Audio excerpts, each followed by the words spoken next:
What is going on YouTube? Yanni and Ted, Free Tendies Fantasy, coming back to do another live stream. Let's make sure everything's set up. It looks as though everything is set up. Make sure our chat is up and running. Ted, how is your day going, man? What are you up to? Pretty good. I'm trying to respond to this guy in the Discord who's agreeing with your Devontae Adams fade. I think that's ridiculous. Yeah. Let me see. He was getting force-fed targets towards the end of last season. Yes. Yeah, I mean, that's certainly not why I'm fading him, is not because he got too many targets toward the end of the year. I think a almost 25% touchdown rate is not sustainable. I think his A dot shot through the roof. Just a lot of things, a lot of touchdowns inside the 5. I think he had 9 touchdowns inside the 5. For me, all of that spells something I'm happy to not chase too much, but I also think it is absolutely baked in his price. You're getting the wide receiver 7 to 9, depending on what metric you want to use from last year, and you're paying wide receiver 23 to 26 prices. Totally reasonable if you want to do it. I'm just opting for what I perceive to be bigger swings around him, like Terry McLaurin, Mike Evans, and Parker Washington, and Christian Watson. I said probably 1,000-yard receiver, double-digit touchdowns. I said 1,000-yard receiver, double-digit touchdowns, well within the range of outcomes. Certainly well within the range of outcomes. I think it's a fine Puka pick. just historically has not scored a lot of touchdowns. Yeah, I think it's a fine pick, dude. It's just for me, I mean, you know what it is, right? I do the Bayesian reasoning. I sit there and I stack different ranges of outcomes that shift with each factor that I consider important. And to me, it's like there's just enough with Devontae Adams, an almost 25% touchdown rate, 9 touchdowns inside the 5, the best defense in the NFL, in my opinion, 2 really good running backs, Puka Nacua there, a desire to run more heavy, which actually benefits him to a degree, but it still does mean more targets for the tight ends, potential Terrace Ferguson breakout, Matt Stafford older. There's just 6 or 7 factors that all stack up in such a way that I'm going to let someone else probably take him. But I will take him if certain guys are off the board, and I don't think it's a bad pick. And he's still in that tier for me. If you want to pull him up over other guys in the tier, this is something I tried to really hit on right in the draft guide that we're going to be putting out tomorrow. It's modular. So modular means you can take different components and shift them in and out. I just believe in the structure that you should be attacking 5th round receiver. If you feel really strongly about a certain 5th round receiver instead of a guy I feel strongly about, do it.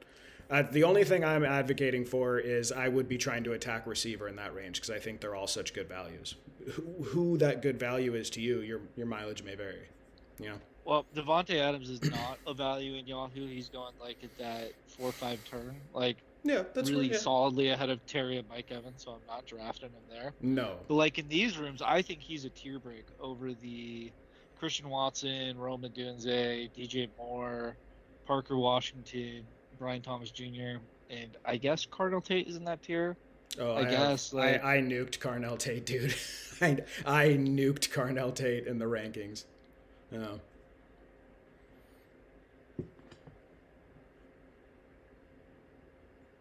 And decent exposure asks, when are we clicking Tyson now?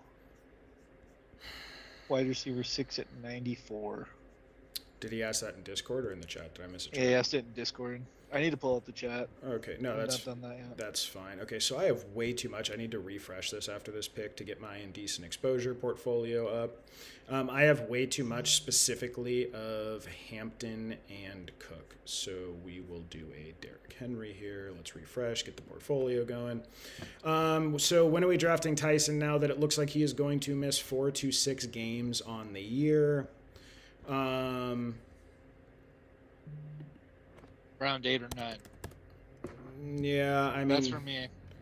Yeah, to me it is in there, and then my problem becomes so after Derrick Henry, I have 33% T Higgins, 17% Breece Hall. Yeah, so probably round 8 or 9. He's gonna assuming he goes on IR, short-term IR or pup list, I think that would make him IR eligible on Yahoo, which makes him more appealing to me because you can just throw him in your IR and forget about him. The problem for me is there's a lot of running backs I really want to be attacking in that range. And for a guy that may miss at the minimum 6 games, and then if he ramps up, How long does it take him to ramp up? And then do we get even full run this year now at any point? Um, Plus re-injury risk too. Plus Like that re-injury hammy could risk. pop again. Yeah. It's just bad, dude. Like that series of stacking to me, it's more likely that I go from like me saying I'm going to try to roster him on 75% of my rosters to just like drafting around him, unfortunately. I mean, when we get down to like, would you like some Kenny Gainwell on your team? I will take Tyson instead. Like, but anyone I Depends. see is like having really good upside. Like, I'm probably not. Depends what your build is. For me, like because I'm relying on those RB3 and fours, those split guys to reinforce my double hero builds in that range a lot. Like it's costly now to do it. It really does change the calculus that I had on how I was structuring my drafts. But I mean that's okay. Everyone has to navigate the same board. It's not like just because guys that you're really in on get hurt early does not mean that it's some unfair thing, particularly for you. Everyone has to deal with that exact same situation. So, same thing happened with Ibuka, one of my absolute favorite values on the entire board. Someone who I was aggressively jamming at like pick 30 to 33. Now it looks like he has a plantar fascia injury, a turf toe injury. Those can derail entire seasons. That is on the board that he's just not quite right. We saw it with Brock Purdy where he tried to come back and then had to leave for weeks after he came back. We saw it with Joe Burrow where it became a surgical issue and Joe Burrow could not get back to efficiency. So I just looked at my exposures here and I end up taking a ton of T. Higgins with this specific start. Shout out to Indecent Exposure. So we'll go with a Lad McConkey there.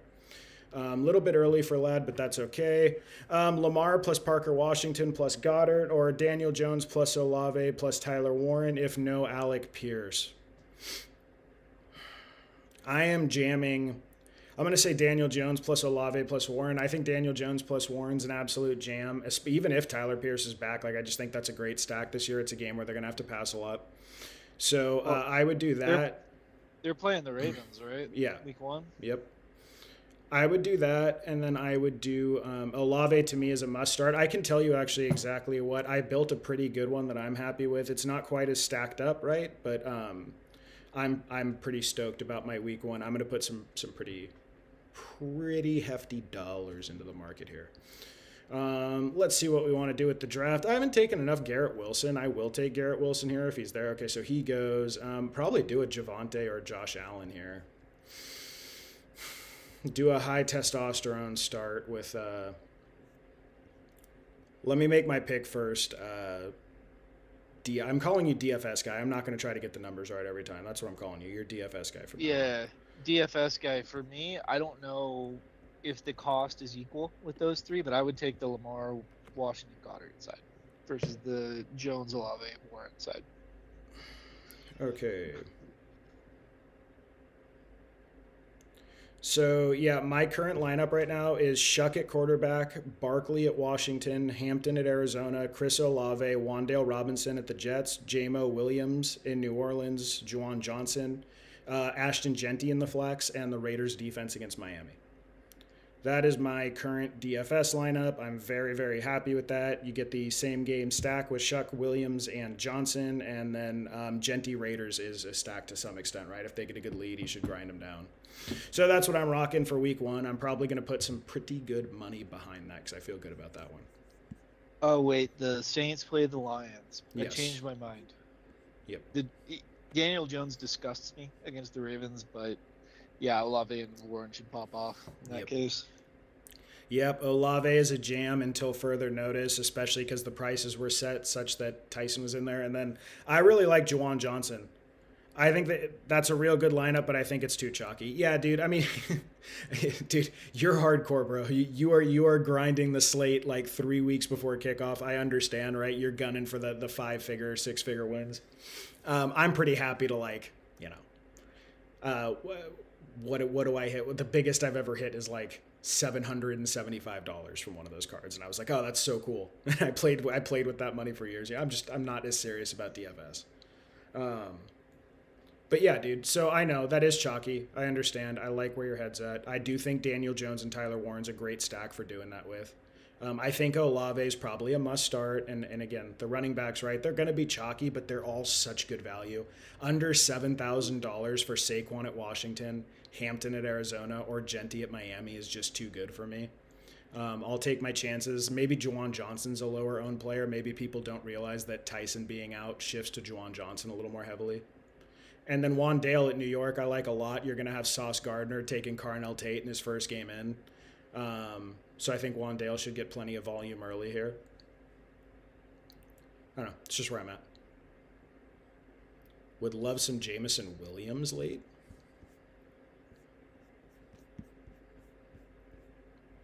We've taken just Devontae Adams already went, right? Yeah. I'm trying to see, because we were just talking about this tier of wide receivers. I'm trying to see what order this room is picking them in. Yeah, so there goes DJ Moore, our stack with Josh Allen. We take so much Parker Washington, so this will be a Christian Watson here. We'll see if Parker gets back to us. I'd love it if he does. I have them next to each other. I'm perfectly happy with either. So here this went. Mike Evans sliding a little bit with the injury. Devontae Adams up at 50. Terry McLaurin back at 54. Williams 55. DJ Moore. I'd really love especially the DJ Moore Josh Allen stack. That would have been cool. I certainly would have taken Williams or McLaurin if they got back here. Perfectly happy with Christian Watson, though. I think that's still an upside swing.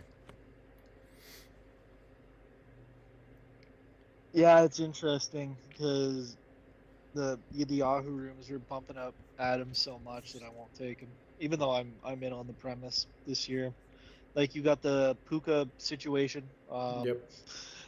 Get the Puka groin situation. Like, if he goes down for any point of time, like, I think Devontae Adams immediately slides into like a top 10 to maybe 5, depending on how bullish you are, wide receiver.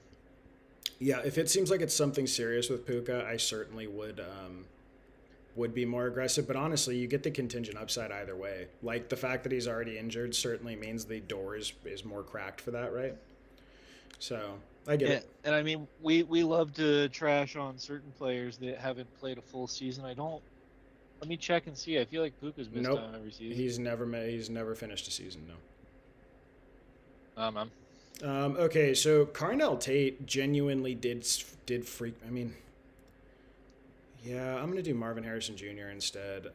Carnell Tate, like I'm, they were rotating. Tyler Shooter 4032 says, "Can I get your thoughts on a 12-team PPR team I just drafted?" Yeah, bro, I'll put it in the chat. Post it, but post. So it's 12-team PPR, and then is it start 3 wide receiver 1 flex, start 2 wide receiver 2 flex, start 2 wide receiver 1 flex? Let us know that too. That does affect how I feel about it, especially in PPR.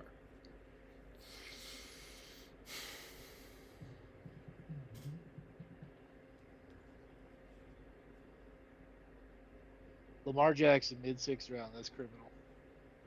Yeah, kind of. Continue to not price him differently. Kind of hurts a lot of hurts the times than that next tier of guys. Yep, that is a tier break for me. I have him with the Lamars or with the Allens of the world. That does make the Allen pick hurt, right? Because I could have gone wide receiver there, Lamar at 64, and the value to me is not 24 picks different between those two. Certainly something we can adjust to as we go forward. You could call it a comparative. Like, in comparison, maybe you could have had better value if you had predicted that Lamar Jackson would be a 6th rounder, but Josh Allen anytime in the 4th round, I think that's a very comfy click. Yeah. Currently, how much money are you invested in best ball? I'm thinking of playing more, but I'm not sure how much more. Currently 80. I don't know. I'm going to be around $1,000. Like, I don't, this is my 2nd year playing best ball. I'll be very honest with you, dude. I look at it like I am paying money to learn how to best ball. It's something I want to be good at. I do not present myself in any way as an expert or an authority on best ball. I'm very, very good at season-long redraft. I perform at a very high level in season-long redraft in a very specific context. I do not tell people I'm an expert in best ball. So I'm not comfortable going above like $1,000. Probably do 1,000 in there. And then probably do 1,000 to 1,500 in redraft this year. That'll be my total put in. It is a little stressful because you have to do pretty damn well in redraft to recoup the best ball money plus the redraft money. It's a very different value proposition. It's much easier to just get your money back in redraft, right? That's not quite the case in best ball. Tony Pollard popped up with an injury today. He's not someone I'm really ever drafting or targeting, but even more so now. I'm a little bit concerned about that. Okay, Well, I so mean, I saw he popped up. What was the injury and severity? It didn't we'll do jump Jaden Reed. off the page We'll as do something that we'll was do. like extremely serious. Sorry, real quick. We'll do Jaden Reed, and then we'll try to get a another love stack. I'm starting to get really excited about the idea that the Packers are going to drop back a lot this year. I think if you read the tea leaves with what the organization is saying, it seems to be the direction they want to head in, and it's I don't know, it's exciting to me. I like the way things are grading out for them. Tyler, I'm waiting with bated breath, bro. Let's see that lineup.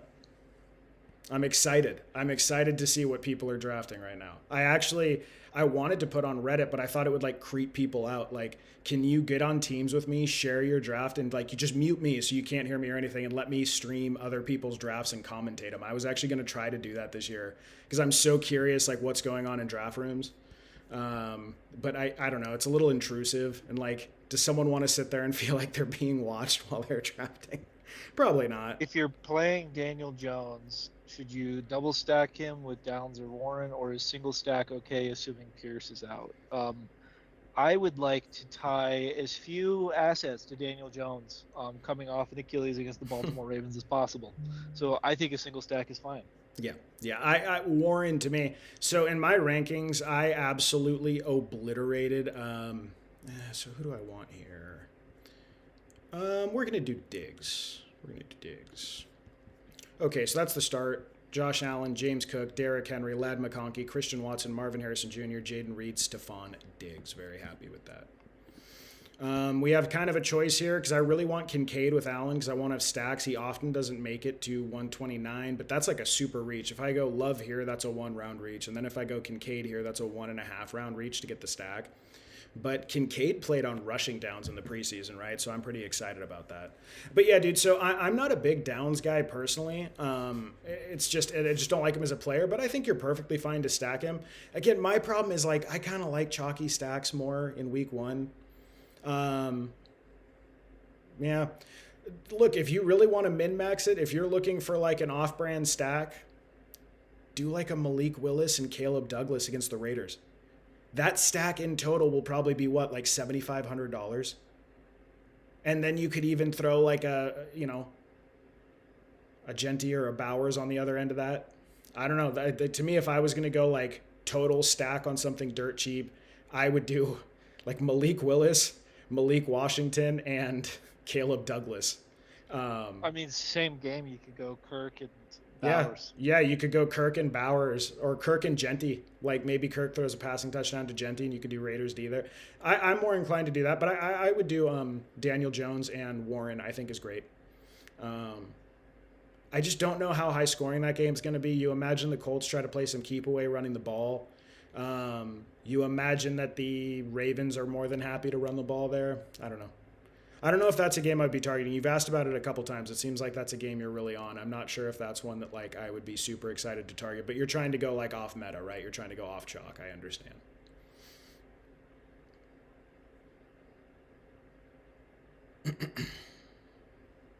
So Swift won at the beginning of the fourth round. We are seeing the movement. Yep.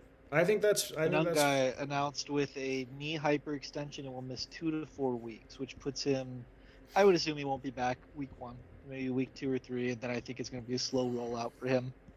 So the door is open for DeAndre Swift to just take that job by the balls. Yeah. I mean. Okay, so we'll go Gainwell over White. Gainwell, one of my favorite clicks on the board all year. White over Love would be very tempting here, but I really want the Love double stack. Like I said, I am loving sort of the what I consider the franchise dropping the breadcrumbs that they're about to be a lot more pass heavy this year than they have been in the last couple of years. So that's exciting. We'll to see how me. long that lasts. We'll Well, see how long it lasts. I think there's a reason they stopped doing it. yeah, yeah. Well, so yes, right. But isn't there? You could at least say like, hey, is it the most conducive thing to winning on the football field? And maybe we get a lucky slide with Dalton Kincaid. I don't want to reach up quite that high. 123 ADP. Yeah, no, I'm not gonna leave Love on the board there. I mean, I could have gone Love over Gainwell and then taken Kincaid, but yeah, it's okay. We're not gonna end up with any Josh Allen stacks outside of Cook if Kincaid goes. Maybe a Shakir we can do. He's looked good in camp apparently, but he had the tightrope surgery. Yeah, is it conducive to winning in the actual season? No, I don't know if it is. But is it conducive to some fun fantasy output? Yeah, I'd like it. If they're going to drop Jordan Love back 33 times a game, I'm here for it. Yep, exactly. I'll take it for fantasy, but don't tell me he's a top 5 quarterback in the league. No, He's no, gonna no. laugh at you. No, no. And there was that push. Remember for a while that was like a real discussion, like Love or Purdy. I Dude, think, there was Jordan Love MVP guys last year. yeah, no. No, no, no, no, no. Monty Lamar, Monty Jamar, Chase Wandale. Wait. Chase Brown, Oh, okay. Yeah, I'm sorry. I'm sorry. I read that really weird. I was trying to figure out if you're talking about Chase Brown. Chase Brown, Olave, Downs. Prefer Wandale to Downs. We look at the schedule. Yeah, pull up who are the Bengals playing? I don't remember week 1. The Bengals have the Bucks with presumably no Vita Vea. Yeah, so if no Vita Vea, I'm more interested in Chase, but the Buccaneers are a pass funnel, dude, so that is easily Monty, Jamar, Chase, Wandale for me. Easily. Well, who does Monty play? They play the Bills. They should have success running the ball there, I think. Yep. And then, yeah, you get Chase against the pass funnel defense, and Wandale, I feel like. Well, who are they playing first? The Jets, but oh yeah, Sauce Gardner's. I said Sauce Gardner. He's not there anymore. The Jets. I like Wandale against the Jets. I think that's a pretty good because the Jets have a pretty good box like defense. So again, I think that's 2 pass funnels there. I like that. I would also say Yeah. in general this year, because I'm super bullish on the Bucks offense, I'm going to be targeting, especially in DFS, but just in general, like pass catchers against the Buccaneers. I think are going to be really, really a good play. Oh, there goes Kincaid. Man. Oh, my boy. Okay, so I don't like going unstacked tight ends, but we are now in a situation where we are going to go unstacked tight ends because our stacks are gone. Still happy with the base we built here. I guess I could have gone Jordan Love at 105 and Kincaid at 112. But I don't like reaching up. That would have been like giving up 27 picks of ADP value on 2 picks. Like, that seems a little bit too, you know. I mean, you already have a pretty good stack there with Yeah. Jaden Reed and Watson. I think you're fine. Yeah. To me, this is likely all day if he makes it. Yeah, I mean, I'm more of a Goddard guy. We've been split on that this year. I'm in on Goddard this year. I'm in on the theory of Goddard this year. Is he still even on the board? Yeah. I guess he is lower, huh? Yeah. Did Shakir go? So this is going to risk us getting Shaheed, who I have a big tier break from the next tier of guys to. We'll see if Likely or Goddard gets back to us. I've been taking a ton of Shaheed. I still just continue to take a ton of Shaheed. I feel so good about him in this range. I think he's going to have spike weeks. I think the market has not priced in the fact that the Seahawks valued him more than Kenneth Walker. More than Super Bowl MVP Kenneth Walker, who the Chiefs have said was the centerpiece to getting their offense back on track. The Chiefs treated Kenneth Walker like he is what will bring them back to a Super Bowl window. That is how valuable of an offensive weapon one of the greatest offensive minds in the history of the sport appraised Kenneth Walker as. They let him go to keep Shaheed. To me, it would be crazy if they valued Shaheed on that level to not give him a new expanded role. Well, I mean, some of the reports, and you have to take them as just like, reports and rumors or whatever, right? But the reports were that Kenneth Walker was unhappy with sharing and his use of last year. He wanted out. Yeah, okay, maybe then. You know what? And because Ted has been so adamant about it, and I have so much Goddard, we will honor Ted with a Likely pick if it comes down to it. Okay, we're doing the Ted. We're doing an Isaiah Likely. Let's go, dude. Colin Cowherd on his show said he thought Isaiah Likely was gonna have a really good season. No, I was watching him and John. Thank God. Well, either way, I always like to there's some guys that you'll really stand for, and while we're sitting here talking, yeah, we'll do a Ted pick. All right. I actually feel really good about this lineup. Even again, I prefer Goddard to Likely, but I still really like Likely. Juwan Johnson flying up boards, he should be. Juwan Johnson is one of the best tight end sleepers for your guys' redraft leagues in the entire board now. It is in the range of outcomes that he sees 60 to 70 catches this year if Tyson misses 6 weeks and if he misses 8 to 12 weeks. I hope he doesn't. I love Tyson. He's one of my favorite players in the whole rookie class. I'm actually devastated about how that's turned out, especially because I had a large personal investment in him. But we have to be realistic about these things. It's the way it goes. If Jordan Tyson misses time, Juwan Johnson is likely the number 2 target there. So I think he's an excellent tight end sleeper for you guys to continue I to mean, chase and redraft. him or Vele. Vele could be it too. Who Yeah. could be like a round 18 tack on. Yeah. If you're so inclined. Yeah, for best ball, etc. I'm talking about for redraft. Like I think if I'm targeting, if I'm targeting the tight end 2 range, and you're like, God, I'm going to totally punt the position, you could do a lot worse than Juwan Johnson. What was his stat line last year? I think he had like 70 catches, right? I want to say he had like. Am I making that up? Let me look it up. We can find this. He had a lot of catches. Yeah. I want to say he had like 70 and 800. I believe. Maybe I might be making that up. 77 catches, almost 900 yards. Yeah. Yeah, dude. Like that's a pretty, and he's played with Tyler Shuck for 5 years now, going back to college. Since they first played together. There's real rapport there that I think you're chasing. I like Juwan Johnson a lot.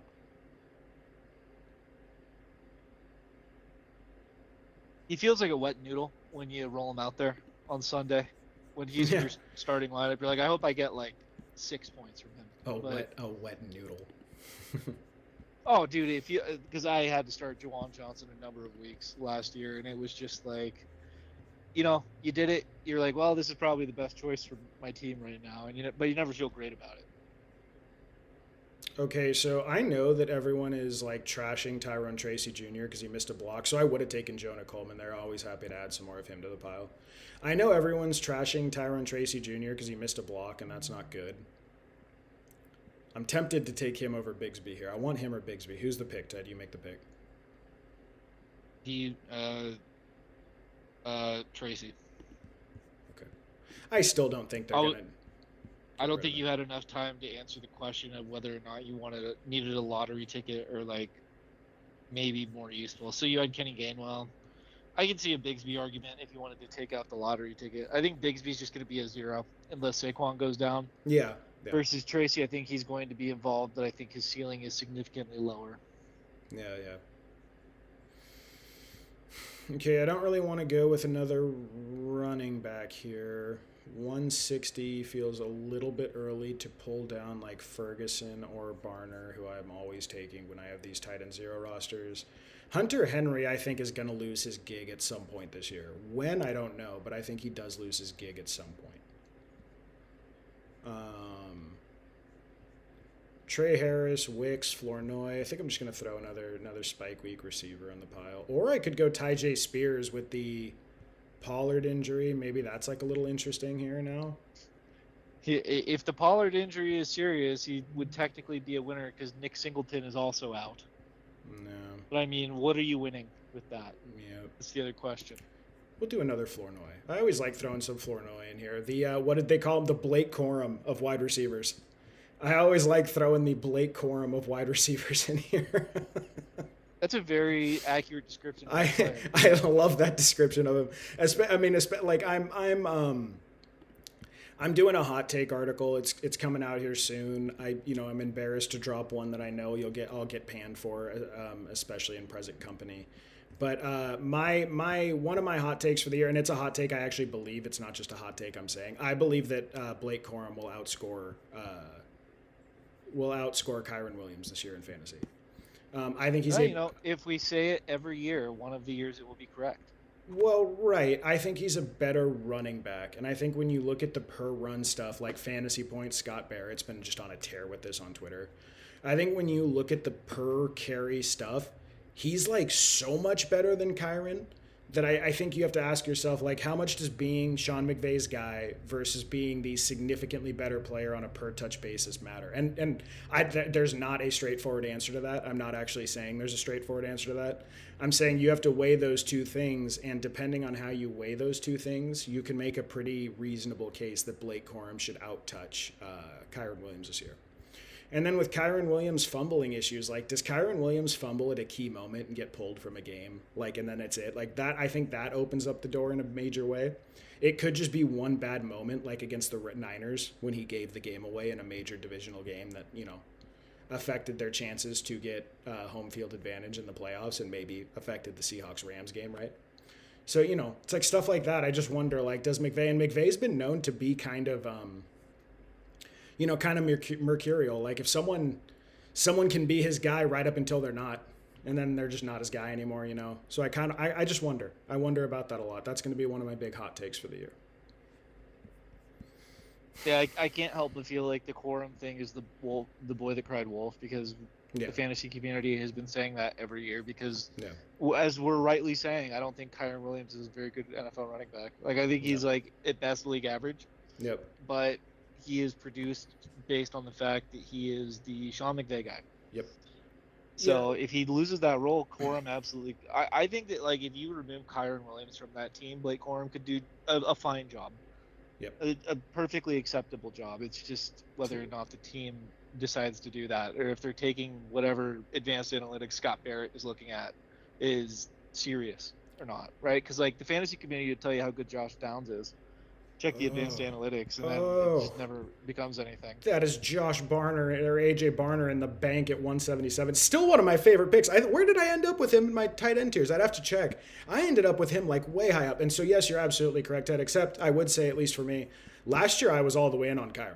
So like last year I was happily taking Kyron Williams at the 2-3 turn. And I took him in a bunch of leagues and he produced fine. Like, so I wasn't actually making that call last year. The year before, it was a thing where I would take Blake Corum at the very end of the draft and then see if it hit, and I ended up missing out because I didn't take any Kyron. I took Blake Corum late. So, like, I wasn't necessarily trying to get ahead of it last year. What changed for me was, like, last year I felt like Corum was the much better player. So that's where I'm feeling a little bit different now. Okay, we have Caleb Douglas. We have Gunnar Helm. We do need another tight end. I kind of want another running back, though. Isaiah Pacheco, I mean, I kind of like doing the shout out to indecent exposure once again and going with an Isaiah Pacheco pull here, but Jadon Blue has a lot of upside for me. We'll go Jaden Blue.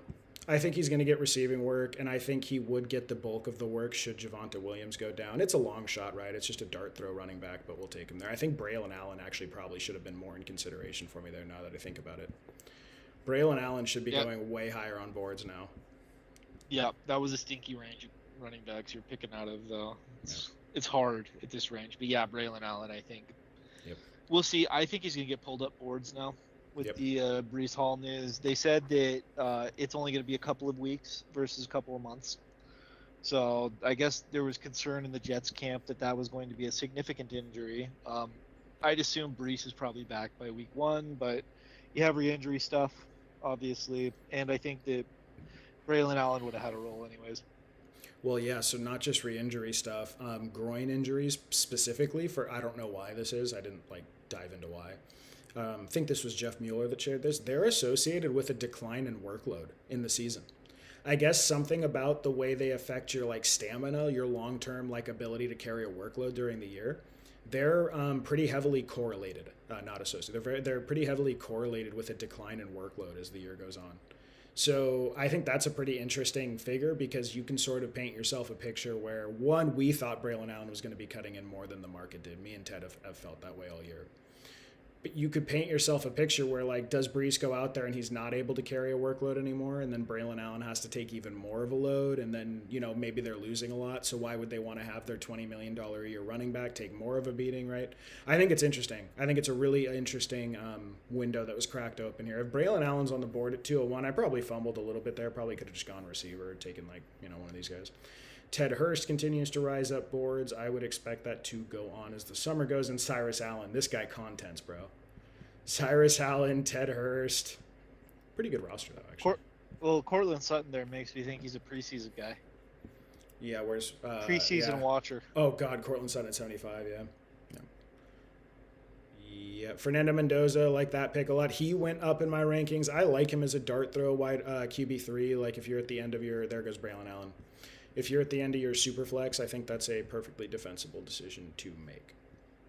I'd much rather make that bet in at least best ball than the Geno Smiths or Aaron Rodgers that are just kind of duds. Yeah. Fernando Mendoza could come in a little later and actually be potentially contributing to your weekly scores. Dude, I think he looks good. He looks pro ready to me. He does. I hate that this is becoming like a pick that I've made a few times the last few days, but like I keep throwing Darren Waller in as my tight end 3 when I don't have anyone else. I would be very surprised if this becomes a league defining decision. Like if at the end of the year you're like, thank God I got those Darren Waller shares that I did, but we'll do it. I think he'll catch some touchdowns at least, maybe like 3, 4. I don't know. I don't want to become the Darren Waller guy. No one wants to be the Darren Waller guy. Hey man, you were correctly the Darren Waller guy last year on the waivers. I said you're stupid. I said you're stupid if you spend $1 a fab on it. Yeah. Okay, and we will go because we have Josh Allen. I will do Keon Coleman. I usually do Keenan Allen, Kayshon Boutte, Rashad Bateman. I like all those guys better than him. But with Josh Allen, maybe Keon Coleman, like, year 3 breakout, I guess, maybe. Seems highly unlikely. The walking boot in the office. Oh, I forgot. I forgot about that. Oh no. Okay. Okay, so here is the team. First one to start the day. I'm pretty happy with it. Not very stacked up, but I guess we kind of are, right? Okay, Cook, Henry, McConkey, Allen, Watson, Harrison Jr., Reed, Diggs, Gainwell, Love, Shaheed, Likely, Tracy Jr., Flournoy, Barner, Blue, Waller, Booty. Always hard to rebound after a 2 running back stud quarterback start, but I actually think we did a very good job there. I'm super happy with this running back room. Again, your mileage may vary if you're a Kenny Gainwell guy or not. Tyrone Tracy Jr. is still one of my favorite upside handcuffs in the league. So is Jaden Blue. Lad McConkey, Christian Watson, Jaden Reed. Yeah, dude, I'm happy with that. Marvin Harrison Jr. stings a little bit to start taking him in the mid-6, but I was taking Jordan Tyson there. He was my jam, and he has since departed us. He is no longer with us, for all intents and purposes. And then Rashid Shaheed, Ryan Flournoy, Kayshon Boutte. Yeah, I'm happy with that. Okay, one more.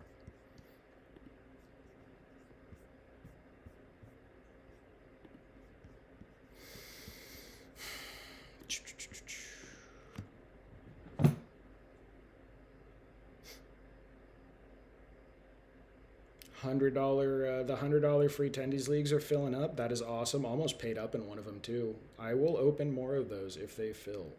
Keep filling them. I think we have League 15 full, League 13 almost full. Yeah, League 15 has been full for a minute. Yeah. Okay, we get the 1 seed. Not too common. For me, I've seen people complaining like crazy on Twitter that they're getting the same pick over and over. They think the randomize, algo or whatever on underdogs like fucked up. I think it might be messed up in Yahoo. Yeah, see, like I think to me that's just an observer bias, right? Like you notice when it goes your way, you don't notice when, or you notice more when it goes your way, you don't notice when it doesn't, and then you kind of like glom onto that. It's only because I've noticed it in the leagues that re-up. Yeah. The leagues that get renewed, and a lot of times the schedule is the same on leagues that renew. So I thought, oh, maybe there's an issue with like Yahoo renewing leagues, but maybe I don't know.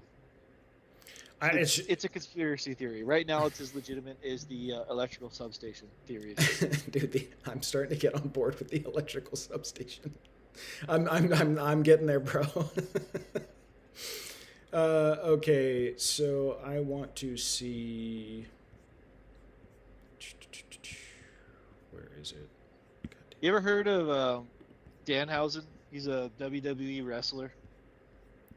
He's this skinny little white guy who dresses up in like face paint or whatever, and he does like the goofiest gimmicks. So he's kind of like Little B in the sense that he curses people in franchises, and he recently uncursed the Knicks during the playoff run, and after he uncursed the Knicks, they only lost 3 games for the rest of the playoffs. So I think what we need to do, and you can get him on Cameo, I think what we need to do is pull up some money for Danhausen to uncurse the Niners. That is the greatest gig I've ever heard. He curses you and then lifts your curse for $50,000 a year. Yeah, dude, no. We're not doing that. Dude, a cameo for Danhausen's like $200. Yeah, but how many cameos? No, get out of here, dude. Just do 1 cameo. All right, hold on. Let me look it up. My thing with I told you my brother got me a Patrick. He knows like I don't celebrate my birthday. I think that's like a thing kids do. I don't believe in that once you're like an adult. I think your birthday shouldn't be a thing anymore. So I don't celebrate my birthday, and like I get annoyed with my family when they try to like whatever, send me presents or wish me happy birthday. We can get Danhausen for 220. Okay. So my little brother got Patrick Willis to do a cameo for my birthday because my little brother sent Patrick Willis some fishing gear from his fishing page, and Willis was like, "Hey man, here's a free cameo if you ever want one." So my brother sent me a video of Patrick Willis going, "Yanni, happy birthday, buddy." I was like, "What?" Patrick Willis is the man. Retired Yeah, too soon. The yeah. fact that Bobby Wagner is gonna, well, I guess He Bobby is. Wagner's not in the Hall of Fame yet because he's still Well, playing. yeah, he will be though. He will. The idea that Bobby Wagner would be going to the Hall of Fame before Patrick Willis is disgusting to me. Yeah, yeah. I am. Even though like their body of work and like I guess Patrick Willis, like his career was so short, right? That's kind of the knock on him. But peak Patrick Willis, I don't think I've ever seen anything like that. It's just hard to say, right? Do you weigh, like, is the Hall of Fame asking, was this guy the one of the best to ever play? God, I'm Marion Hampton St. Brown that far back. Is the question like, was this guy one of the best to ever play the position for like a period of time, or did he have one of the best careers? That's hard to say, like what criteria you use. Like certainly in MMA too, that's like a huge thing. When you have GOAT discussions in MMA, there are some guys that looked like they were at the peak of their powers in a way that no other athlete has ever been in the sport, but they didn't last as long. And it's really hard to parse, like, okay, so they didn't last as long. What does that mean? Okay, so we're going to get 2 out of 3 here of George Pickens, Nico Collins, or Malik Neighbors to pair with Jameer. That seems like a cool start. That's a start I'm going to go ahead and just bank here. I'd be shocked if it's Neighbors. I think people are getting excited about Neighbors. They'll pick him here. Would be my guess. I'm fine with any of those two out of those 3. Yeah, no. Drafting first overall is a cheat code. Oh, Okay. you do get the Neighbors. That's the first time in a long time I've seen him in the 3rd round. Yeah. Like so, as soon as there was the camp clip, Malik Neighbors immediately just skyrocketed to the 2nd round of drafts, and I've never seen him move, at least in these rooms. So I've actually had to adjust our draft guide on the fly to some of this, right? That tier that we had, let's see, I mean, they're going to go off the board right here. We can enunciate it as it goes. See, K-Space asked if we're doing more drafts. Are you doing another one after this, Yanni, or is this the last one? K-Space, if you want to do one after this, I will do one with you. If you're saying you want to draft against each other and you're willing to, I will hang out and do one with you, sir. It's your call. I normally only do 2 when I'm doing these. So We've done 3 a couple times, but yeah. a lot of times that's when I got money in the account. It's okay, only up to you, man. It's your call, man. If you want to do a 3rd one, when we wrap this thing up, jump back in, say like I want to rip one, and we can certainly do it. So yeah, I think for redraft too, if I get one of the first 2 picks, like this is probably how, and it's actually these 4 guys specifically, and London if he comes back, or AJ Brown if he comes back, but that's less likely. Although the Yahoo ADP is weird, no biggie. Yeah, man, we'll rip one if you're around, certainly. And then I actually put Olave up there too, much to my chagrin. I did not want to do that, but I did. I think when I get this pick, I just want to get my 2 stud receivers and then come around and get a volume based like RB2, a dead zone back. I'm not really that worried about it. I think you're going to get all your upside from Gibbs or Bijan, and I think you're going to end up coming out with 2 to 3, 3 fantastic receivers you like. I'll take Loveland if he goes to the turn and redraft. I don't think it's going to happen here, but I think it will happen in some home leagues. I think that's going to be the start that I'm aiming for when I go here. I'm surprised you put Olave in a different tier of like Flowers. I put Olave. I moved him up to my like back end ones now, dude. It's just you know me. I was fading him basically coming in because I thought Tyson would really force a split workload there. But at this point, I think it's on the board that he just resumes his 155, 156 target workload from last year. I mean, he was like the wide receiver 7, right? Something like that, or wide receiver 9. I think he was wide receiver 7 last year in half PPR. So yeah, if you think that Jordan Tyson's presence would have negatively affected Chris Olave, then I can see bumping him up. I mean, the other thing we have to take into account with Chris Olave is Tyler Shuck can also just not be good. Tyler Shuck can turn back into a pumpkin. Yep. And you have the injury risk. But I think that if Chris Olave can play a full season, chances are more likely than not that you're going to be happy you took him at ADP. Yeah, so for me, the tier break is, and I just moved, so I'm assuming a health with Rice. This was going to be our draft guide. It's going to be the last like big tiers thing I put out there. So I did move Rice into my back end ones. I moved Devonta Smith out into the top end of the pseudo ones. I have Zay Flowers up there, but yeah, Chris Olave's. I don't recall. I don't remember where. I believe I ended up tiering him in with the back end ones, or he might be the very first one in the pseudo ones, like at my wide receiver 12. I don't remember exactly where I put him. It was a long day of writing, but yeah, he's there. I think they're up there, right? They're up there for turn picks. I'm perfectly acceptable if you want to rip any of them at the turn. And then unfortunately, Igbuka, I'm freaked out with the Igbuka turf toe enough that like Igbuka would have been a jam for me in this price range. He's sliding off a little bit. So Look at that bully tight end roster in the middle with Taylor and Brees Hall. yeah, man, I Got to get Colston Loveland. Got to get him. That would not be how I draft. Moved Scattaboo up in the ranks. Moved Tootin back just a little bit, which slid Scattaboo, Swift, Monty up one. Still prefer Swift the most in that range, I think. Okay, so this would be the easiest Terry McLaurin and Mike Evans of my life here, but I will do a Luther Burden if that's what Oh God, it's all of them. Well, according to you, you should be taking Parker Washington after Terry and Mike. Yeah, but I have like 25%, 26% Parker Washington. You know what? Actually, we're gonna do here because I like to I like to take Jared Goff when I do these stacks. So we'll do a Jamison Williams there. So that gives me the double stack with Jared Goff to do with Jahmyr Gibbs and Jamo Williams. Yeah, you just got to make sure you beat the Amon-Ra guy to it. Yeah, 96, 97. I mean, where would he have to reach on Amon-Ra? He'd have to reach for him at 91. I mean, maybe. I think I got it. Just because. So that's the problem with those like premium wide receiver duos in these rooms is you have two managers that are trying to chase the stacks. Yeah. Unless you take both of them. Yeah, I'm so high on Goff that when I do get lucky enough to pull the one, I like to double down on that bet with a JMO. I have a lot of JMO Gibbs specifically. So, yeah. And we might even get lucky. You might even get a Laporta at 96. Do a Laporta Gibbs JMO. Although I do think it's a little bit of a zero-sum game between JMO and Laporta this year. Yep, I think I moved Laporta over Tucker Kraft for my tight end redraft rankings just because it sounds like Kraft came out and said that he's going to be on a pitch count. He estimated to about the halfway through the season. I'm not sure how long it'll actually end up being, but it does sound like a pitch count is coming for him. Yeah. I still think he'll be valuable even if he is on a pitch count, though. Yeah. Yeah, for redraft, I just have like a pretty strict, again, this will actually be in our draft guide. I just have a pretty strict threshold there where I'm looking at those two. It needs to be like that Parker Washington, Rome Odunze, DJ Moore. Those guys need to be off the board, and once they are, I'm willing to look at Tucker Kraft or Laporta, but I'm not willing to push them above like guys that I think could finish top 20 as wide receivers, which is essentially like this whole tier right here. Devontae Adams, McLaurin, DJ Moore, Washington, Odunze. I will take them ahead of Brian Thomas Jr. and Marvin Harrison Jr.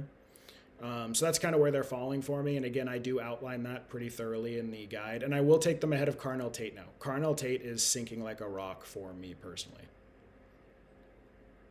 Yep. I think that maybe next year we can revisit the Carnell Tate thing. I will not be first through the door on that. Nope. Let the other guy catch the grenade. If people have seen the movie Running Scared with Paul Walker, very disturbing, very violent movie, very good. Not to be confused with Billy Crystal's Running Scared in the 1980s. Also a great movie, very lighthearted and whimsical buddy cop movie. Running Scared with Paul Walker, extraordinarily violent, disturbing movie. And the opening scene is this gangster scene where they kick down a door and the guy catches the shotgun to the chest. Let someone else be that guy. I'm going to let someone else be that guy. Like in Call of Duty, too, you always let the other guy go first. Do one of those. Do one of those with Carnell Tate. I'll be honest, I'm doing one of those with Luther Burden. I'm going to let someone else go through the door on Luther Burden. If that's what cost me the fantasy season is that Luther Burden really is the next Amon-Ra St. Brown and he catches 145 balls, so be it. My guess is that I'm doing the he's same thing with Parker Washington. yeah, yeah, like, but that's Like fine. he is Like, the next Amon-Ra St. Brown. Like, what? Who called him Amon-Ra? Someone did. I forgot. But yeah, it Liam it. Oh, Chesley, Liam did. no. Ches Liam said the only reasonable historical comparison for Parker Washington at this point is Jerry Rice. Well, yeah. Look at that. The bully tight end guy was like, I know who's gonna hold down this wide receiver room. It's Yeah. Parker Washington. Yeah, it's certainly a bold move, sir. It's certainly a bold move. Oh, damn it, there goes Jalen Warren. Jalen Warren is my favorite running back at this price, and he is gone. Jordan Tyson, you're killing me, dude.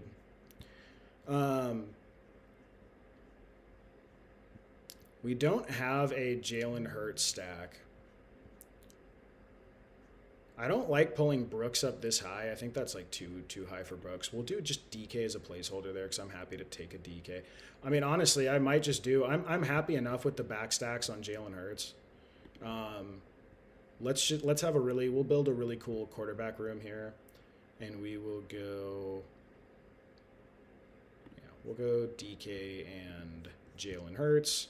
And then come around and get, because I like Goddard a lot, we'll come around and get Jared Goff, and then we'll be able to pick Goddard up later, maybe a Wicks pull. Yeah, Goddard at 121 we can go with. I fully co-sign a naked Jalen Hurts on the roster. Yeah. Plus he has good back stacks, though. He does have good back stacks. It's so funny that it's like that part of the draft where like guys are like pulling up Quentin Johnston, for example, over like some of these quarterbacks. Yeah, I mean, I'm depends, right? I think the elite guys are way too cheap. What I can't believe is that it bled over into redraft. So like I've seen like round 6 Jaden Daniels or Drake May, or round 7 Caleb Williams or Jalen Hurts. Like that's pretty ridiculous. And then for some reason, I don't know if it's a Yahoo specific thing, but it's quite annoying. This round of guys that I think are values, specifically Justin Herbert, Trevor Lawrence, and Dak Prescott, they're pulled way up on Yahoo. So if you want those guys on Yahoo, they're going at like mid 7th round and like early 8th round. So there's not really a gap there between like the QB 8, 9, 10 and the QB like 6 or 5. You know, at that point, the value proposition leans toward just taking the elite quarterback at the 6, 7 turn if they're all going to compress like that, or waiting all the way until round 10 and taking a Goff or up. Yeah, I have found myself in that late 6th round when I'm drafting at the beginning of Snakes. It's oftentimes quarterback for me. Yep.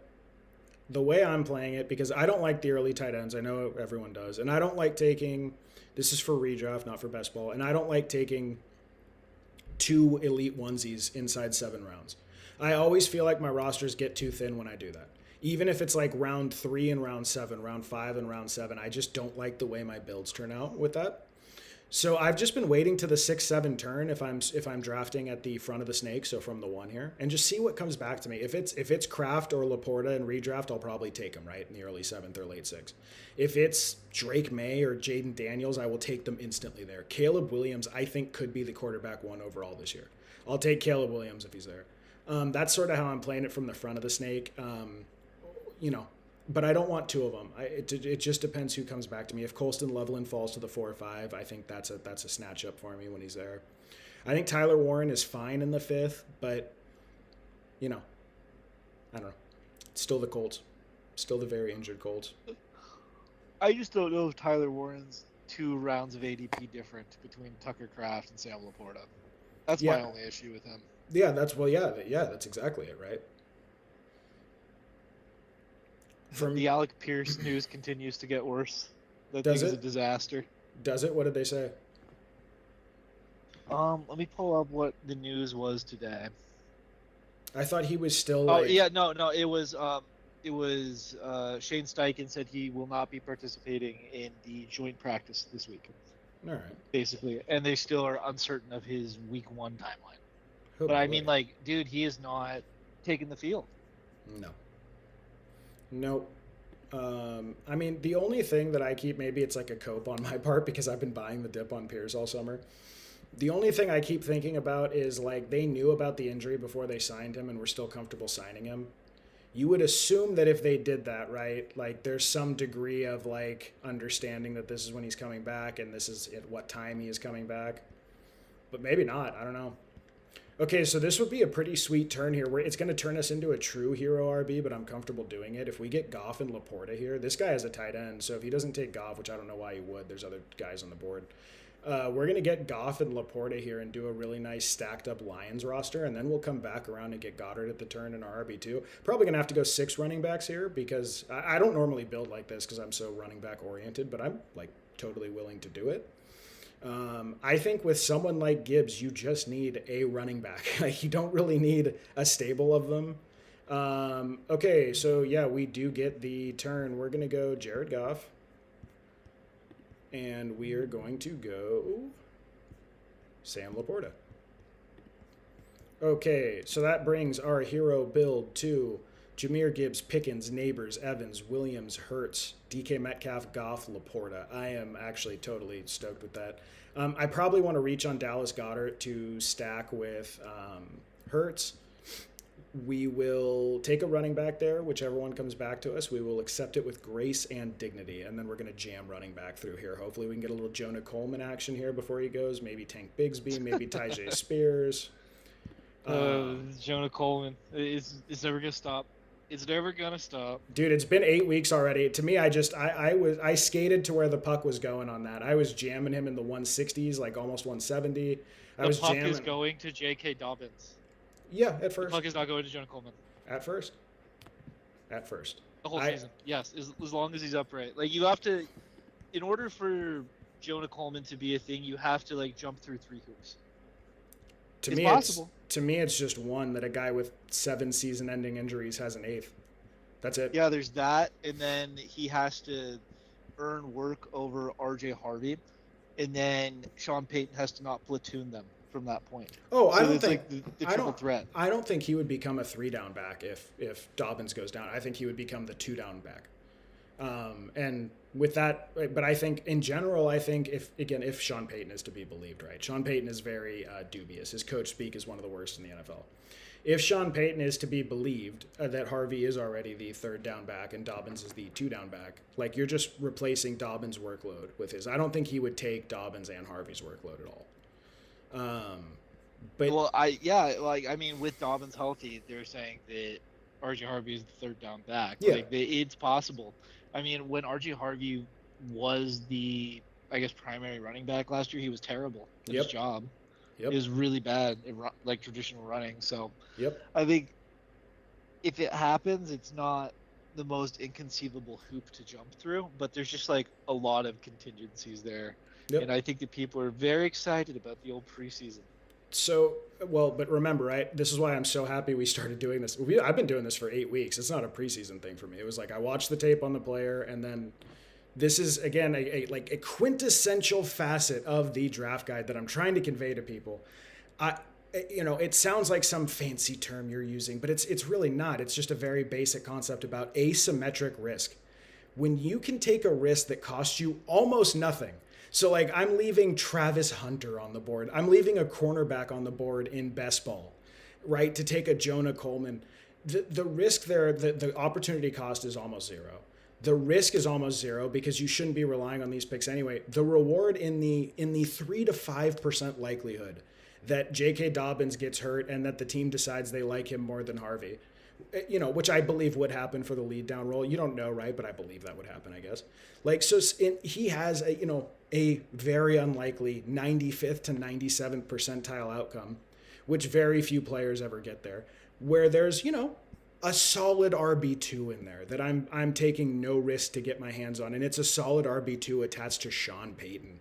For me, that's just like, I view that as very little risk, very, very high reward. I'm happy to do it. Okay. I like it more if he's an RB4 on your roster, or you take him in the last round of redraft as your developmental RB5. So we get very lucky there with this turn as well.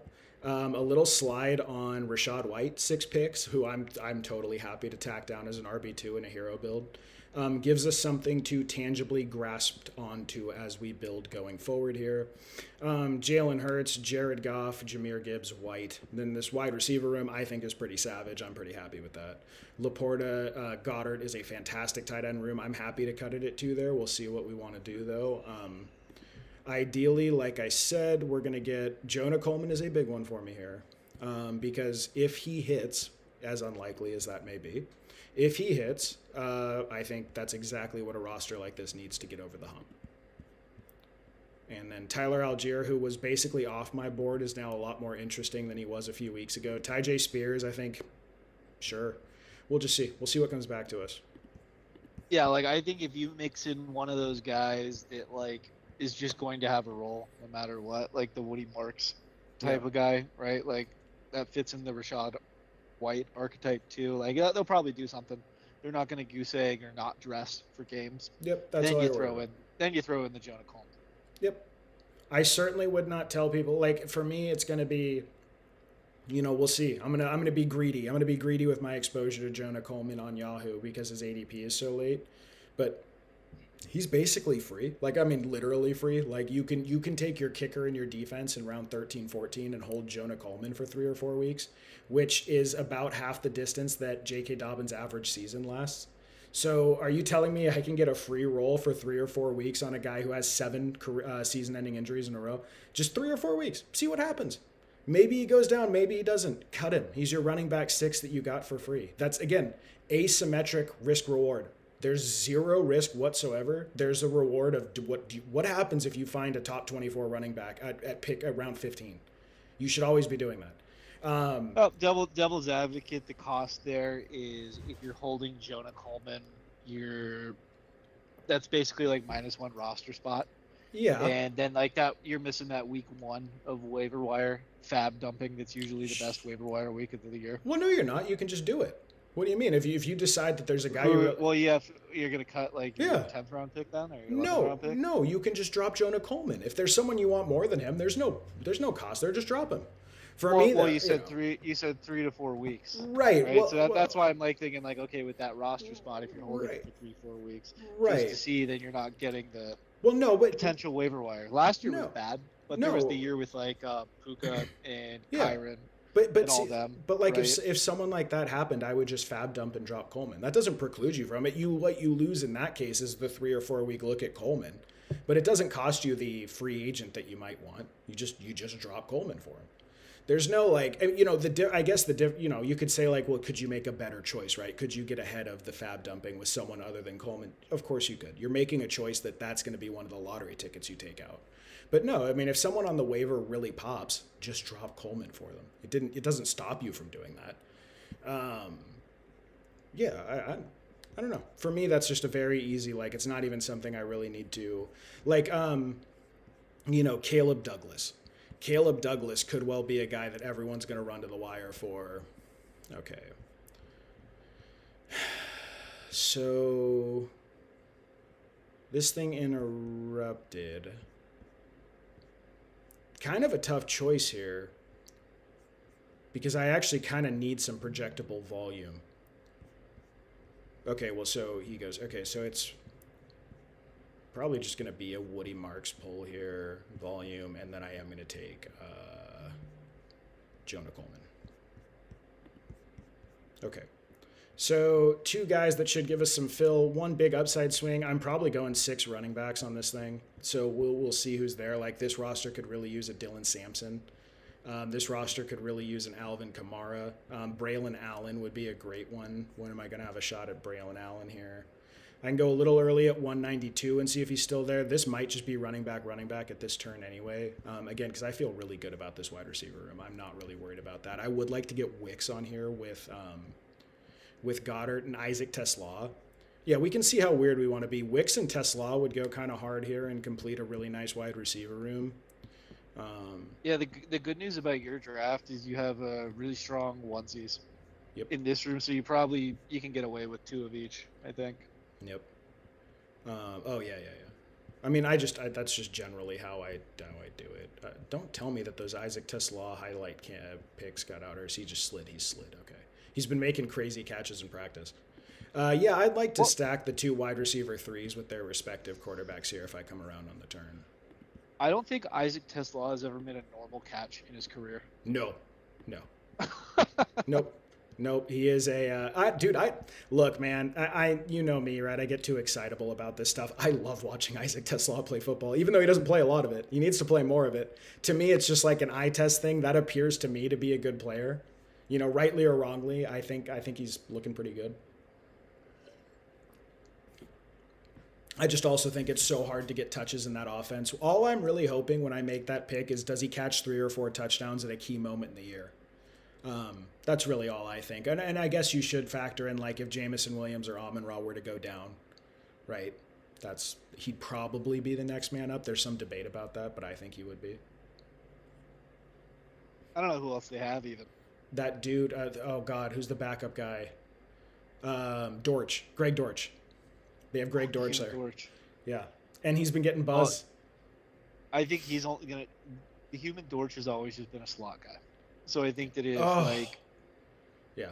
Amon Ra went down, I do, or not Amon Ra because Amon Ra can play the slot, right? But if like J-Mo goes down, for example, I think that's Tesla that slides in there instead of the human Dortch. Yeah.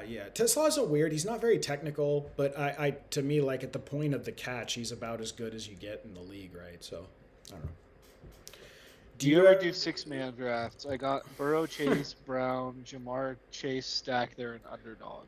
Yeah, bro. In a 6-man draft, you better have everyone stacked. I hope you have the whole league stacked in a 6-man draft. No, I don't. I don't ever do that. I got to be honest with you. I am resentful toward low number man drafts. The reason I am not currently a diamond manager on Yahoo, which is a huge goal of mine. It's the top 1% of Yahoo managers. The reason I'm not is because last year I did an 8-man league with the 49ers Hub Writers Room to like be social with everyone. I thought, you should participate. You should get along. It was a free league. And then I had Omarion Hampton and CeeDee Lamb in an 8-man league. My first 2 picks went down with injury, or my first 2 of my first 3 picks went down with injury before the year got started. And I got destroyed in that league by a bunch of bronze level managers, and it cost me my diamond ranking. I am very, very resentful of small number of people leagues. I'm actually pushing them to add 4 readers from the 49ers Hub into the league this year, so I never have to do that again. So, yeah, no, I don't do 6-man drafts. Do you do any like? We all know the Yahoo fantasy tier system has its flaws. How dare you? I live and breathe. I live and die by that. Oh God. So Omar Cooper back here a little bit. I like Sampson like as much, if not more than Kamara. Sampson and Kamara here is a really great turn, but I want that extra. I think Sampson has way more juice than Kamara if you're gonna do that. Yeah, but I'm like, no to way me, worse team, but. So to me, the choice there though is Tesla or Kamara. It's not. I'm gonna do Sampson for sure. Because with this build, right, the extra running back volume, we're going to try for Braylon Allen. We've been doing that all summer, and now it's looking even more bullish there. We will do the, Lion stack with Jared Goff here. Okay. Jacoby Lane just keeps climbing. Flying. Keeps climbing up boards, yeah. I think that's fine. I get it. I'm not going to be interested in redraft, but I totally understand taking your shots in this format. For the single viewer we have right now, the issue with the Yahoo fantasy football, I guess manager ranking system, is that it is very heavily weighted towards your most recent season. So if you have 1 year where you run a bunch of teams and you get killed, your rating will just completely tank. That will happen. And on the flip side, you can start from bronze and then make it up to platinum in 1 season if you have 2 or 3 awesome teams. It's not a comprehensive look at what you've done or your record. It's more of a weighted average, I guess, of your most recent season being the most impactful. Well, in any case, it killed me because I got destroyed on that 8-man league. That was so frustrating. Yeah, you'll make it back, man. You're close. I think you only have to gain a couple of points. You should be able to arbitrage the difference between platinum and diamond this year. I had a guy whack me, bro. He gets in the comments on one of my articles and goes, "Hey man, you said you're a pretty successful redraft manager. What does that mean? Are you diamond on Yahoo?" And I said, "I'm just short of diamond." And he goes, "I win 43% of my championships. What percent do you win?" I was like 24.5%. He goes, "Huh, maybe I should be writing articles." I was like, "All right, dude." Well, this Oh my guy's god. probably in the farmers leagues. He's probably in those farmers leagues. Well, so that's what's interesting is he didn't answer after I said like, are you playing free 10-man public Yahoo leagues? Because that's very different than paid 12-man gold and diamond level leagues. Like there's a difference there, or gold and platinum level leagues. He said there's like a difference there. Like, what are you doing? And he never responded. So to me, what I would guess he's doing, because I believe he said he had 15 championships out of 43 leagues, which is crazy. That's more championships than I have in 57 leagues. I have 13 and 57, and then one on ESPN, 101 on ESPN. Like if you're winning on that rate, I would guess that you are farming free to play leagues where most people are not playing anymore. If he's not, he's one of the great redraft players I've ever come across. I will say, in the extra free Tendies league that I joined last year, there were quite a few of those teams. They just kind of quit very early on. Yeah, Greek Hill actually got me in the playoffs. A guy who didn't set his lineup since week 1 snuck me into the playoffs because he had Jason Sanders score 20 points against the Eagles on Monday night, or against the Chargers on Monday Night Football. Snuck me in. I would say though, yes, we had a couple guys quit, but all things considered, I thought that league was pretty competitive. There are some really good managers in there between George and Wesley and you and I and Trayton. There's like it was guys very top heavy was the issue. There, you have like a group of like 7 to 8 guys that knew what they were doing and 4 just complete tacos that everyone beat up on. But that's like pretty standard. Like Robbie is that for League One for sure. Yep. So is we just farm Robbie every year. I mean, I don't mean to be an ass about it, but Pat has not had a good year in a while. Pat he made the championship last year. Did he make the championship last year? Did I stop following that? Because oh my god, he did. Never mind. Okay, you know what? I take it back because Pat actually is serious about it. I'm not trying to denigrate Pat as like an overall manager, because he's serious and he knows what he's doing and he follows things. But sometimes he has like down years that are really down. You know. Yep. I mean, I certainly do too, right? Okay, so. Yeah, there was like that 2-year period I think running. You were the Sacco twice. Yeah, but that was the Christian McCaffrey year. And that, so the 1 year was when I had Christian McCaffrey and Rashee Rice, who both were done for the year by like week 4. That one sucked because I had JSN late. I would have added JSN to that roster and they both ended up going out. But yes, I did. And then I had forget what happened the year before. I want to say there was a year where I had Devontae Adams on the Raiders in there, and that was just a good old fashioned trash pick. There's no excuse there. It just did not work. That was the year I had the CMC and Chubb start. It was CMC, Chubb, Tyreek Hill. I forgot who my 4th rounder was, and then I got Mahomes in the 5th during like his MVP year. And I started out like 12-0, I think, in that league, and Andrew beat me. Okay, we're gonna let the auto pick take Braylon Allen there, right? I wanted that. TJ Hawkinson feels like a pretty good price down here as a. Take a lot of Ted Hurst. Do Calvin Ridley. Oh, I think it auto-picked for me. Yeah, no, I got it. Okay. Calvin Ridley's been getting good ink. I think he either gets traded or... I think it gets traded is the most likely outcome. But that's okay. We need another wide receiver. We're going to go with a 2-6-8-2 here. So we'll just take another receiver on the way back. Hopefully Ted Hurst is there. That's my favorite late round one. We'll do a Keenan Allen if not. I don't think Ted Hurst will be there. He's been kind of popping up. Keenan Allen will be good. I like Rashad Bateman late. Yeah, we'll see who comes Devon Bailey. Devon Vele is a very interesting one at this point. I'm bummed that Wicks got taken. I would have loved to have had Wicks on here. Wicks has been steadily rising up draft boards because Mekhi Lemon can't practice. Dude, we got such good CLV on that. You and I were taking Wicks at like round 17 most of the summer. Oh, I got a lot of Wicks in there. Yeah, me too. Oh, Elijah Surratt. That was one I totally whiffed on this year. I thought Elijah Surratt would be the riser over Jacoby Lane. I was taking him in the 18th round a lot. I don't know what let's check my portfolio. Shout out to Indecent Exposure. Let's see where I ended up at. So, okay, so that needs to update. It did not raise because I'm at 19% exposure. I see 103 rosters. Something went wrong with my roster upload because I'm at like 170. But I was at 19% through my first 100 rosters. So that was a pretty regular jam of mine that I was doing, and that just was wrong. Did not pan out. Hey man, that'll happen when you make rookie bets. A Yeah. lot of them don't hit. Yeah. That's why I'm happy that the rookies got cheaper this year. Yep. Last year the rookie prices were outrageous. Now I'm more happy to pay them. Yep. If you did not, yeah, if you've been annoyed with rookie prices for years now, I think this is the year to swing back around. I'm totally happy with this hero room, by the way. I don't normally like 6 running back builds, but they in some cases are better for your advance rate. Jahmyr Gibbs, Rashad White, Woody Marks, Jonah Coleman, Dylan Sampson, Braylon Allen. I sort of perceive Rashad White, Woody Marks, and Dylan Sampson as like float guys, right? Guys that'll give you RB3, RB4 scores that you can take if you need to. And then 2 big swings in Jonah Coleman and Braylon Allen, where if they hit and they end up getting plugged in your RB2, it's, you're looking at something pretty great. That is what I want in a hero build.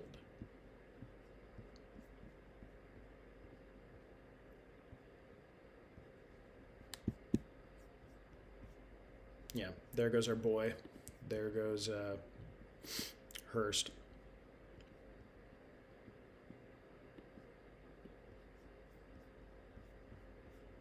I know people are excited about Ted Hurst. I think it's probably just Jalen McMillan, though. Probably just Jalen McMillan. Did you know he had 8 touchdowns his rookie year? Yes. I ended up, there was a period of time where I was starting Jalen McMillan in some leagues.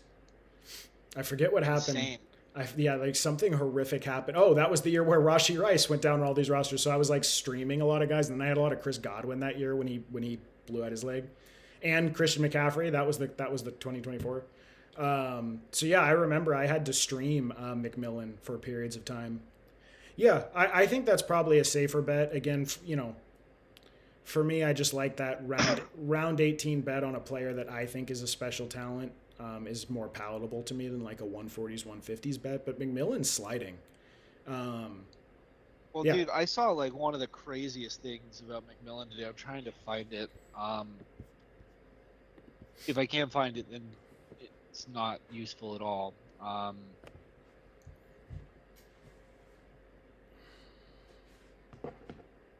Yeah, going through the Twitter latest, it's not going too well for me. It was something about like his wide receiver points per game or whatever. Like he's had like an insane points per game while he's been in there. Mm-hmm. Something like that. Or no. It was when Mike Evans is out. He has like some crazy split of being like, I think it's like wide receiver 1-2 borderline or something like that in points per game. Yep. So like I saw someone like kind of theory crafting like, oh well, if Igbuka misses time, like Jalen McMillan's gonna pop off. I don't know, but I do think he is actually like secretly a kind of nice player. Yeah, I think he's a good player. I don't really care about the like people are treating the neck injury like, oh, he's an often injured player. It's not really. It's like a catastrophic injury that he had one time. That's not really the same thing as like his hamstrings are always acting up or something, He had a crazy fall in preseason, right? Wasn't that it? I think I remember that play. He like made he fractured a vertebrae in his spine. He got paralyzed. But I think it was something where like maybe I'm making it up. I thought I remembered a preseason play where he like landed on his head or something. But yeah, it was like training camp or something. It was not the regular season. Yeah, okay. So we're going to do Keenan Allen as our last pick here. Very happy with this team as well. From the one, it's kind of hard to be unhappy. We go Jahmyr Gibbs, George Pickens, Malik Neighbors, Mike Evans, Jamo, Hurts, Metcalf, Goff, Laporta, White, Goddard, Marks, Coleman, Sampson, Tesla, Braylon Allen. Really happy to get Braylon Allen. There's my RB6 in this thing. Calvin Ridley, Keenan Allen. You probably aren't even taking scores from these 3 with that receiving room, but I did want 3 guys that like could spike. I think Ridley probably gets traded at some point this year. With Keenan Allen, I think we're on Keenan watch to see like I think he's playing football at some point this year. It's just a question of where. He says he only wants to be in the coasts, right? So like, do the Niners get desperate enough to call him? Does LA? I'd really prefer the Rams don't call him, but who knows? Okay. K-Space, are you still there? I don't see you in there. That's fine. If not, I will give you like 20 seconds, and if not, we are going to sign off for the day. Oh God. Okay.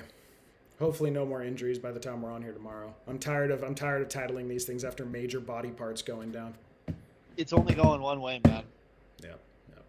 And as this continues, like our middle round gems that we felt so Yep. comfortable drafting are just disappearing. That's exactly it. That is so exactly what has happened is guys that I thought were major leverage points to build around. Because like I was actually trying to, I didn't finish this thought earlier, but like so that pseudo RB1 tier at running back that you see right here, Jeremiah Love, Brees Hall, Kyron Williams, Jacobs I have in there, and Javonte Williams. These guys provided me the option to do whatever builds I wanted from the early part of the draft because you could still get guys that I would have been comfortable with as an RB1. That tier is getting injured left and right. Brees Hall with the groin, Love with the high ankle now. Javonte Williams was a guy I wasn't really high on as is. Like I don't know, he feels dead zoney to me. I don't know. They probably still fine. Josh Jacobs is dealing with like 3 lower body injuries plus a domestic violence dispute. It's just like all of a sudden that value pocket that I felt really shaped drafts for me is drying up. Emeka Egbuka drying up. Devonta Smith had a hamstring. I love Devonta Smith's value. Hamstring. Jalen Waddle has been injured all summer. Not great. Burden has been injured, who I was going to take in the 5th round. I would have been happy to. Not great. Parker Washington, immaculate. Everyone, all this other stuff. Carnell Tate, who I actually was very happy with. Not great with the vibes right now.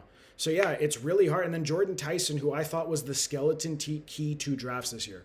I was building my entire draft like ethos around being able to get Jordan Tyson in the 6th or 7th round because I thought he was going to break out in a big way. That's gone. Yeah, man, it's really tough. But the thing is, everyone has to play the same board. Everyone has to deal with the same things we all have to deal with. Casey Concepcion has flown way up my board, and luckily he's not flying up in ADP. I know Ted does not like him, but I am quite big on KC. I think that's going to end up being one of my mid late targets that I really lock into. Yeah, it's very hard, dude. A lot of the guys we felt great about are drying up. All right, Ted. Anything to add to that? Anything on your mind, my friend? If you hung out for the whole stream or you popped in and you felt like we were worthy of a sub, please like, subscribe to the channel.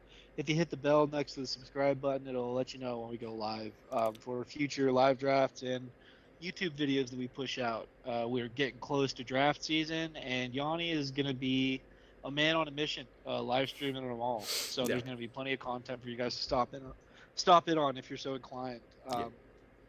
Should be really fun. I want to grade your draft. Stop by the Discord. Show me who you guys are drafting. Thank you guys, and we will see you tomorrow, same time, 5.